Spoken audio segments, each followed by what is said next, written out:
Well, this is an awesome, awesome privilege. Just on a very practical matter. Because what it tells us is that we are secure. We are secure.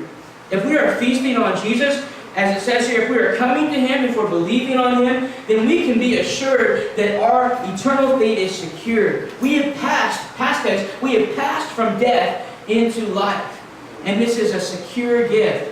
And just like if God were right here and He had His hand around something, and you thought you could come and you could rip it out of His hand, and some of you have cell phones or pens, like if you come up and rip it out of your, no way, I'm not even going to mess with her. I know how she can get. But imagine God right there. She's strong, let me tell you. But if God was right there, would I have any chance of snatching that pen out of His hand? No. No, absolutely not. If it's in His hand, bam, that's how it is. It's not changing. That is exactly how it is. If we are indeed feasting on Jesus, if we're His followers, we are that secure in Him.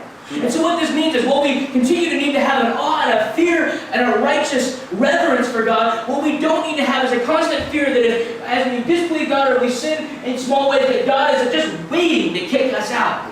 You know, have you ever seen someone that's 18, 19, 20 years old, and it's really about time for them to move the heck out of the house? So mom or dad, they're just waiting for an excuse to give the boot. Shh, shh, you're late for your boom, the trap is almost broken. No. You might think, well, that's how it is with God with us. God is so disgusting with us and tyrants. But in fact, He tells us here that we are secure in Him. That's what it means to be a feaster and believer in Him. But we are secure in His promise. He has us.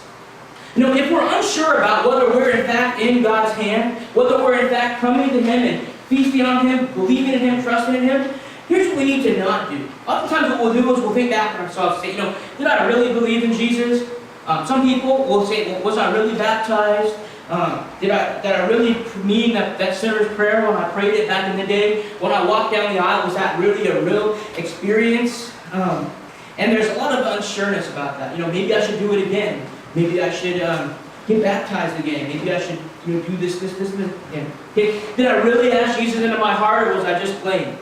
What I would say to you is that if you're asking yourselves those questions, the solution is not to just try to analyze what went down in the past. No, the solution is to come to Jesus again and take a big bite. And another, and another, and another. Come to Him. He doesn't say, come to me once and not hunger and believe in me once and that's it. No, it's a constant thing. So if you're unsure about where you stand with God and whether the prayer you prayed back then or the baptism you received back then was sufficient, the answer is not to just look back and hope for the best. The answer is to look forward to Jesus, to come to Him, to place your trust in Him, and to place your faith in Him.